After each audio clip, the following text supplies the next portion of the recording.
Good morning students. तो आज हम पढ़ेंगे कक्षा 7वीं में विषय गणित के अंतर्गत अध्याय 2, जिसमें हम पढ़ रहे थे प्रश्नावली 2.2 के क्वेश्चन। यहाँ पर हम प्रश्नावली 2.2 में क्वेश्चन नंबर 6 को सॉल्व करने जा रहे हैं। क्वेश्चन नंबर 6 है हमारा, दी गई परिमेय संख्याओं को आरोही क्रम बढ़ते क्रम में लिखिए। आरोही यानी होता है बढ़ते क्रम और अवरोही यानी होता है घटते क्रम। तो जो भी आपका क्वेश्चन यहाँ पर दिए हैं, परिमेय संख्या आपको दी हुई है, उनको आपको आरोही या अवरोही क्रम में लिखना है। ठीक है, तो जैसे कि यहाँ पर दिया हुआ आरोही यानी कि बढ़ते क्रम और अवरोही यानी कि घटते क्रम। आपका दोनों ही क्वेश्चन सेम बनेगा, जो मेथड है आपका वो बिल्कुल सेम रहेगा। बस लास्ट में आपको जो परिमेय संख्या दी है उसे यदि आरोही बोला है तो आपको बढ़ते क्रम में लिखना है, और यदि अवरोही क्रम बोल रहा है यानी कि घटते क्रम में लिखना है। ठीक है, तो यहाँ पर मैं आरोही आपको बता रही हूँ, आप उसी तरह अवरोही को भी बना सकते हैं, बस आपको उसको घटते क्रम में लिखना होगा। सॉल्व कर रही हूँ। क्वेश्चन नंबर 6 है आपका 2/6 -4/12 -9 डिवाइडेड बाई -27 -5/18। ठीक है, इस तरह से आपको 4 परिमेय संख्या दिया हुआ है। इन चारों परिमेय संख्या को आपको आरोही क्रम यानी कि बढ़ते क्रम में हमें लिखना है। तो इस तरह से आपको क्वेश्चन दिया हुआ है, इससे आप किस प्रकार से आरोही क्रम में लिख सकते हो यही आपको पूछा है। देखिए यहाँ पर जो संख्याएं हैं वो आपको अलग अलग दी गई है। ठीक है, इस तरह से यदि संख्याएं आपको अलग अलग दी हैं तो आप इसमें बता नहीं सकते कि कौन सी संख्या छोटी है कौन सी संख्या बड़ी है। देखो इस तरह से यहाँ पर ये नहीं देख सकते कि यहाँ पर 2 है तो 2 के बाद 4 आएगा, 4 के बाद 9 है, 9 के बाद 5 है। इस तरह से नहीं बोल सकते ना कि 2 के बाद 4 आएगा, 4 के बाद फिर 5 आएगा, फिर 9/27 होगा। तो इस तरह से ये जो मेथड है वो बिल्कुल गलत है, क्योंकि ये संख्याएं सिर्फ अंश देखकर आपको हल नहीं करनी है, न हर देख के आपको हल करनी है। ये जो संख्याएं है वो एक परिमेय संख्या है। परिमेय संख्या यानी कि अंश और हर दोनों को ही लेकर आपको चलना है। तो इसके लिए आप क्या कर सकते हो, इसके लिए आपका एक मेथड है कि आप यदि पूरे हर को किसी एक संख्या को पूरा एक बराबर कर दो तो ऊपर की संख्या को देखकर आप बता पाओगे कि कौन सी संख्या पहले आएगी और कौन सी संख्या बाद में। लेकिन दोनों में से किसी एक को आपको क्या करना होगा, यहाँ पर बराबर करना होगा। यानी कि चारों ही परिमेय संख्या का यदि हम हर को बराबर कर दें तो अंश वाली संख्या को देखकर हम बता सकते हैं कि कौन सी संख्या छोटी होगी और कौन सी संख्या बड़ी होगी। ठीक है, तो हम क्या करेंगे, हर को बराबर करने के लिए यहाँ पर हम हर का लघुत्तम समापवर्तक ले सकते हैं। ठीक है, तो इस तरह से हम क्या करेंगे, यदि सभी परिमेय संख्या में हर का यदि लघुत्तम समापवर्तक ज्ञात कर लें तो हम हर को बराबर कर सकते हैं। तो इस तरह से हम यहाँ पर हर का लघुत्तम समापवर्तक यानी कि लसा निकालेंगे।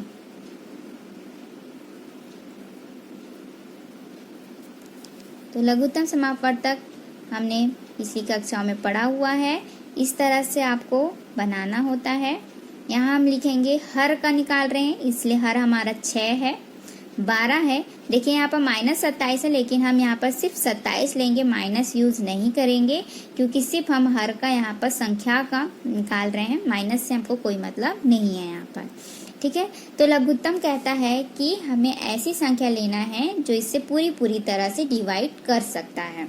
ठीक है, तो यहाँ पर देखो 6 हमारा सम संख्या है, 12 भी हमारा सम संख्या है, 27 भी सम संख्या है, 18 हमारा सम संख्या है। तो ये 3 संख्याएं जो है वो सम संख्या है, इसलिए हम इसे 2 से डिवाइड कर सकते हैं। देखिए लघुत्तम का यही नियम कहता है कि आपको छोटी से छोटी संख्या को लेकर ही हल करना होता है। पहले आप 2 लोगे, फिर 3 लोगे, फिर 4 लोगे, फिर 5 लोगे। इस तरह से आपको धीरे धीरे आगे बढ़ना होता है। शुरुआत में ही 6 एकम 6 ऐसा नहीं कर सकते आप। ठीक है, तो इस तरह से हमको 2 से ही यहाँ पर डिवाइड करना है। 2 तिया 6 ऐसी संख्या लेना है जिससे पूर्णतः विभाजित होती हो। 2 तिया 6, 2 छक्के 12। यहाँ पर देखिए 2 एकम 2 और ये भाग नहीं जाएगा तो 7 का 7 ऐसे नहीं लिखना है। ये संख्या अलग अलग नहीं है, ये 27 है। तो 27 मैंने कि जैसे आपको पहले ही बताया कि ये विषम संख्या है, तो विषम संख्या को 2 कभी विभाजित कर ही नहीं सकता। आप सम और विषम संख्या का डेफिनेशन यही पढ़े हैं कि जो संख्या 2 से पूर्णतः विभाजित हो जाती है वही संख्या सम होती है, और जो 2 से पूर्णतः विभाजित नहीं हो पा रही है वो विषम संख्या होती है। तो पूर्णतः का मतलब यही होता है कि पूरा पूरा विभाजित होना चाहिए। जैसे कि 2 तिया 6, ये 3 बार में 6 पूर्णतः विभाजित होगा, यहाँ पर कोई भी शेषफल नहीं बचेगा। 2 छक्के 12, तो यहाँ पर 12 भी पूर्णतः विभाजित हो रहा है, कोई शेषफल नहीं बच रहा है। तो इसी तरह यहाँ पर 2 एक कम 2 और 7 को 7 ऐसा नहीं उतारना है, ठीक है, ये गलत हो जाएगा। इस 2 से विभाजित होगा ही नहीं, इसलिए हम 27 को 27 ही लिखेंगे, ठीक है। फिर यहाँ पर 18 जो है वो सम संख्या है, तो 2 निया 18 इस तरह से पूरा विभाजित हो जाएगा, ठीक है। फिर आगे हम बढ़ेंगे। अभी भी ये जो 6 आ रहा है हमारा, जैसे कि हमने 6 लिया था तो यहाँ पर 2 लिया, वैसे ही यहाँ पर देखिए 3, 27 और 9 ये तीनों ही विषम संख्या है, लेकिन 6 हमारा सम संख्या है। तो हम यहाँ पर 3 नहीं लेंगे, क्योंकि हम यहाँ पर सबसे छोटी संख्या लेंगे 2, क्योंकि 2 जो है वो 6 को विभाजित कर सकता है।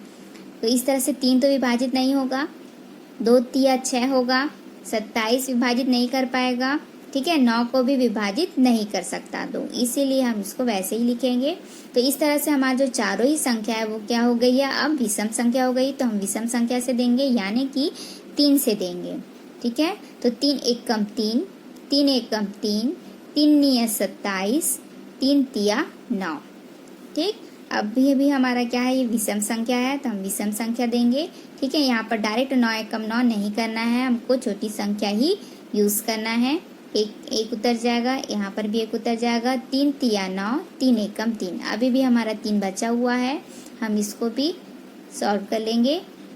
सारी जो संख्या है वो हमारे 1 आ चुकी है, ठीक है। तो ये हमारा लसा होता है। इस तरह से हमको लसा निकालना होता है कि हमको छोटी संख्या को देखना होता है, चाहे हम सम में लें चाहे विषम में लें, ठीक है। मान लीजिए कोई संख्या 3 से विभाजित नहीं हो पा रही है, तब हम 5 की ओर बढ़ेंगे, ठीक है, लेकिन डायरेक्ट शुरुआत में हमको बड़ी संख्या नहीं लेनी होती है। तो इस तरह से हमारा जो लसा आया है वो देख लेते हैं कितना आया हमारा लसा। तो यहाँ पर देखेंगे तो 2 हमारा 2 बार है और 3 जो है वो 3 बार है, ठीक है। तो इसको हम लिख लेते हैं, 2 हमारा 2 बार था और 3 हमारा 3 बार था।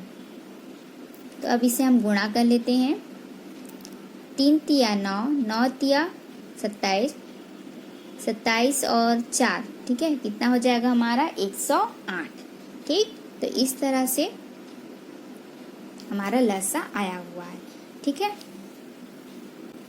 तो ये रहा हमारा लसा, कितना आया है 108, यानी कि सारे जो हर है वो 108 के बराबर होने चाहिए। हमने हर का ही लसा निकाला हुआ है ना। तो इस तरह से हमारे सारे जो लसा है सारे जो हर है वो हर में क्या आना चाहिए, 108 आना चाहिए। पहले हमारा हर में क्या क्या था, 6 था, 12 था, 27 था, 18 था। इस तरह से चारों जो संख्या है वो अलग अलग थी। अब हमारा क्या होगा, जब हमने इसका लसा निकाला तो वो 108 बन गया, यानी कि सारे जो हर है वो 108 होने चाहिए। अब प्रश्न उठता है कि 108 कैसे हो सकता है, हमको तो 6 दिया है, तो उस 6 को हमको क्या बनाना होगा, 108 बनाना होगा, 12 को 108 बनाना होगा, 27 को 108 बनाना होगा और 18 को भी 108 बनाना होगा, ठीक है। तो हम इसे कैसे बना सकते हैं, तो सबसे पहले यहाँ पर हमारा जो क्वेश्चन था हम सबसे पहले वही लिखेंगे कि हमारा क्वेश्चन था 2/6, ठीक है। जैसे कि आपने पहले मैंने आपको बताया है तुल्य परिमेय संख्या में कि आप ऊपर वाली संख्या और नीचे वाली संख्या को सेम लेते हो तो आपका हर में या अंश में जो बोलता है वो हम लाते हैं। ये हमने क्वेश्चन पढ़ा हुआ था प्रश्नावली 2.1 में, हमने यहाँ पर पढ़ा हुआ था प्रश्नावली 2.1 में क्वेश्चन नंबर 7, जिसमें क्वेश्चन था -3/8 को आपको तुल्य परिमेय संख्या में व्यक्त करना था, जिसमें अंश में -6 हो या हर में -24 हो, अंश में 12 हो या हर में -32 हो, ठीक है।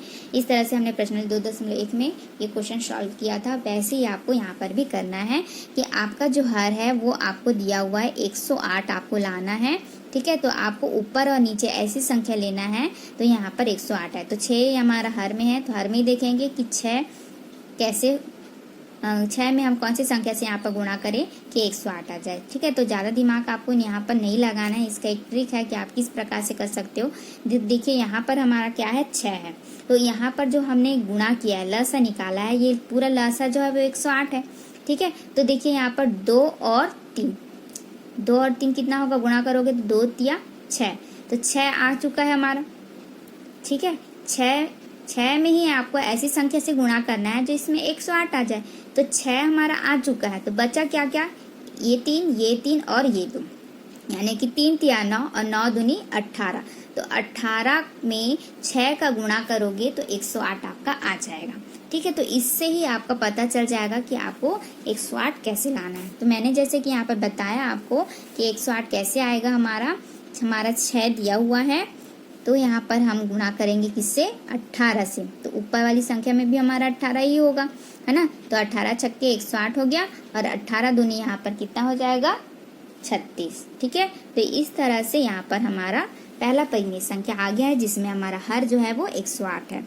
उसी तरह आपको सारे जो परिमेय संख्या दिया हुआ है उसमें भी इसी तरह लाना है।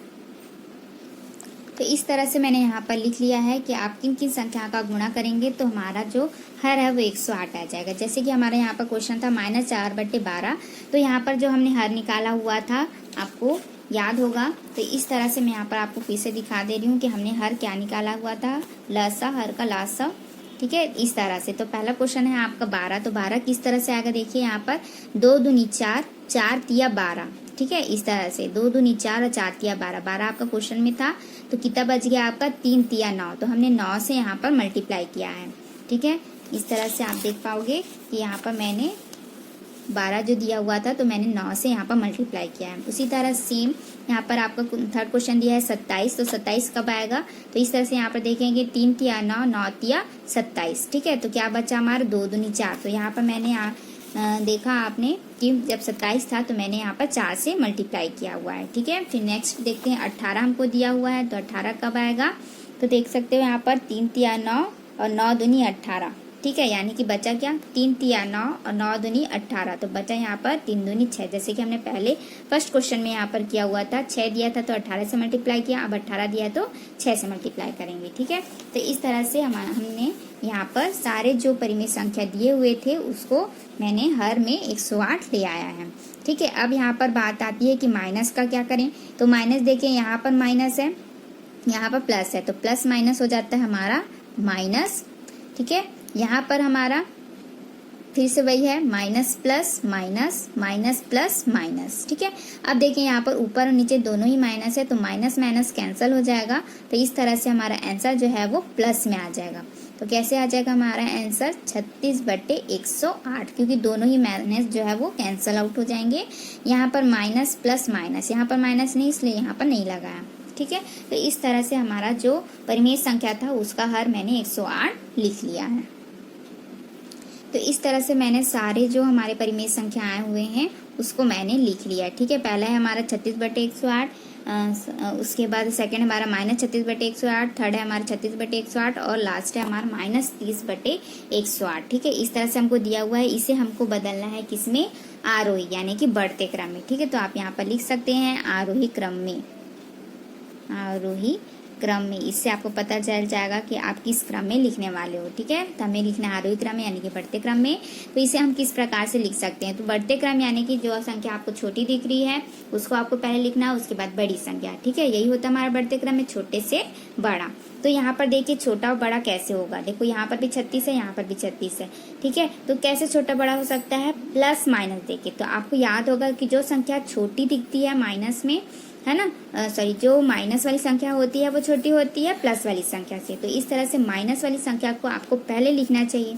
ठीक है, अब इसमें भी देखते हैं कि माइनस में यहाँ पर 2 संख्या है। ठीक है, एक -36 है और एक -30 है, तो उसको आप कैसे लिख सकते हैं, तो जो संख्या आपको माइनस में बड़ी दिखेगी, ठीक है, आप याद रखिए कि जो संख्या आपको माइनस में बड़ी दिखती है वही संख्या आपकी क्या हो जाएगी, छोटी हो जाएगी। ठीक है, तो इस तरह से -36/108 जो है वो पहले हम लिखेंगे, क्योंकि जो संख्या माइनस में बड़ी दिखती है वो संख्या हमारी छोटी होती जाती है। ठीक है, जब आप संख्या रेखा बनाते होगे तो 0 के बाद -1 पहले लिख दो, यानी कि -1 जो है वो बड़ा है। ठीक है, उसके बाद -2, उसके बाद -3, इस तरह से लिखते जाते हो तो वो संख्या क्या होती है, छोटी होती जाती है। तो माइनस में सबसे बड़ी संख्या क्या होती है, -1 ही होती है। ठीक है, तो इस तरह से हो गया। उसके बाद आपका क्या आ जाएगा, -30/108 हो जाएगा। उसके बाद आपका प्लस वाली संख्या 36/108, यहाँ पर भी 36/108। ठीक है, इस तरह से होगा। अब आप आरोही क्रम में लिख रहे हो तो उसका साइन लगाना होगा। ठीक है, तो इस तरह से आप साइन लगाओगे कि जो संख्या आपकी बड़ी दिखेगी उस तरह यहाँ पर ओपन रहेगा।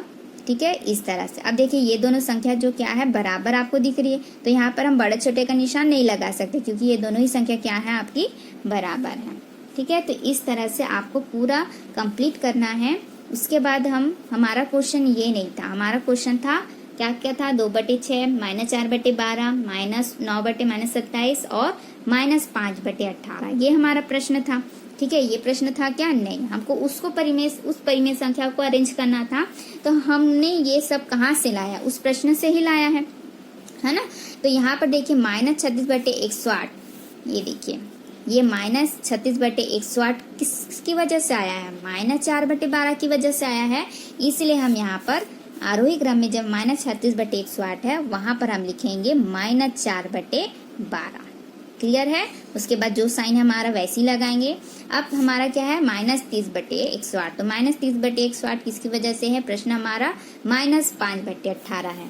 ठीक है, तो हम यहाँ पर -5/18 को लिखेंगे इस तरह से, -5/18। उसी तरह आप समझ ही गए होंगे कि हमें किस प्रकार लिखना है। अब देखिए यहाँ पर 36/108, ठीक है, तो 36/108 ये वाला -9/27, -9/-27 में भी आया है और 2/6 में भी आया है। तो इसको आप अपने अनुसार अरेंज कर सकते हैं, लेकिन यहाँ पर माइनस वाली संख्या को हम पहले लिखेंगे, प्लस वाली संख्या को लास्ट में। इसीलिए हम -9/-27 को पहले लिख रहे हैं, फिर बराबर, दोनों बराबर हैं क्योंकि माइनस माइनस कैंसिल हो जाएगा, और जो हमारा पहले से पॉजिटिव अंक दिया हुआ था उसको हम लास्ट में लिखेंगे। तो इस तरह से ये हमारा क्या हुआ, आरोही क्रम। अब यदि आपको इसी प्रश्नों को अवरोही में बदलना है तो आपको उल्टा लिखना होगा। उल्टा लिखने का मतलब है पहले आपको बड़ी संख्या, फिर छोटी संख्या, फिर उससे छोटी संख्या और फिर उससे छोटी संख्या, इस तरह से आपको लिखना होगा। ठीक है, तो आशा आपको ये समझ में आ गया होगा। सबसे पहले हमने यहाँ पर किया हुआ है, आपको एक बार मैं फिर से दिखा देती हूँ कि हमने क्या किया। सबसे पहले हमने हर का लसा निकाला, तो इस तरह से हमने लसा निकाला। ठीक है, उसके बाद लसा में क्या क्या अंक आए थे, यहाँ पर 2 बार 2 आया था और 3 बार 3, उसको हमने गुणा किया तो 108 आया। 108 लाने का मतलब है कि हमारे सारे जो हर है, क्योंकि हमने हर का ही लसा निकाला था, इसलिए हमने सारा जो हर है उसको 108 के बराबर लाना था। तो जैसे कि हमने पहले पढ़ा हुआ था तुल्य परिमेय संख्या में हमें सेम वैसे ही करना है। तो इसके लिए भी मैंने आपको एक ट्रिक बता दिया था कि आप जो ये निकाले हो लसा, उसी से ही आपको ढूंढ के लिख लेना है। इससे आपको बार बार पहाड़ा पढ़ने की आवश्यकता नहीं पड़ेगी कि आप किस संख्या से गुणा करेंगे। तो जैसे कि मैंने यहाँ पर बताया कि 6 है आपका, यहाँ पर तो 6 दिया हुआ है, 2 तिया 6, तो बाकी जो संख्या बचा उससे आप गुणा करके लिखोगे तो 3 तिया 9, 9 दूनी 18, तो 18 आ गया। इसी तरह आप बाकी संख्या को भी कर सकते हो। जैसे 12 दिया है तो 12 कब आएगा, ठीक है, 2 दूनी 4, 4 तिया 12, ये तीनों ही संख्या गुणा करोगे तो 12 आ जाएगा। तो बाकी क्या बचा, 3 तिया 9। ठीक है, 27 दिया है तो 3 तिया 9, 9 तिया 27 हो गया। बाकी क्या बचा, 2 दूनी 4। ठीक है, 18 लोगे तो 18 और 6। ठीक है, इस तरह से आप सारी संख्या का गुणा कर सकते हो और फिर उसको अवरोही आरोही क्रम में अरेंज करना है। तो उसके लिए भी आपको ध्यान रखना है, पहले माइनस वाली संख्या छोटी होती है प्लस वाली संख्या से। ठीक है, तो यदि आप आरोही क्रम में लिख रहे हो तो माइनस वाली संख्या को पहले लिखोगे, और यदि आप अवरोही क्रम में लिख रहे हो तो बड़ी संख्या पहले लिखना है, यानी कि धन वाली संख्या, पॉजिटिव है जो आपका प्लस साइन में जो है उसको पहले लिखोगे। ठीक है, उसके बाद आप माइनस वाली संख्या को लिखोगे। तो माइनस में भी आप ध्यान रखोगे कि जो संख्या आपको बड़ी दिखेगी, माइनस में जो संख्या बड़ी दिखेगी वो संख्या सबसे छोटी होती है। ठीक है, तो इस तरह से आपको अरेंज करना है और आप अवरोही आरोही क्रम में लिख सकते हो। ठीक है, तो ये हमारे यहाँ पर क्वेश्चन कंप्लीट होता है। लास्ट जो हमारा बचा हुआ था प्रश्नावली 2.2 में, तो यहाँ पर ये कंप्लीट होता है।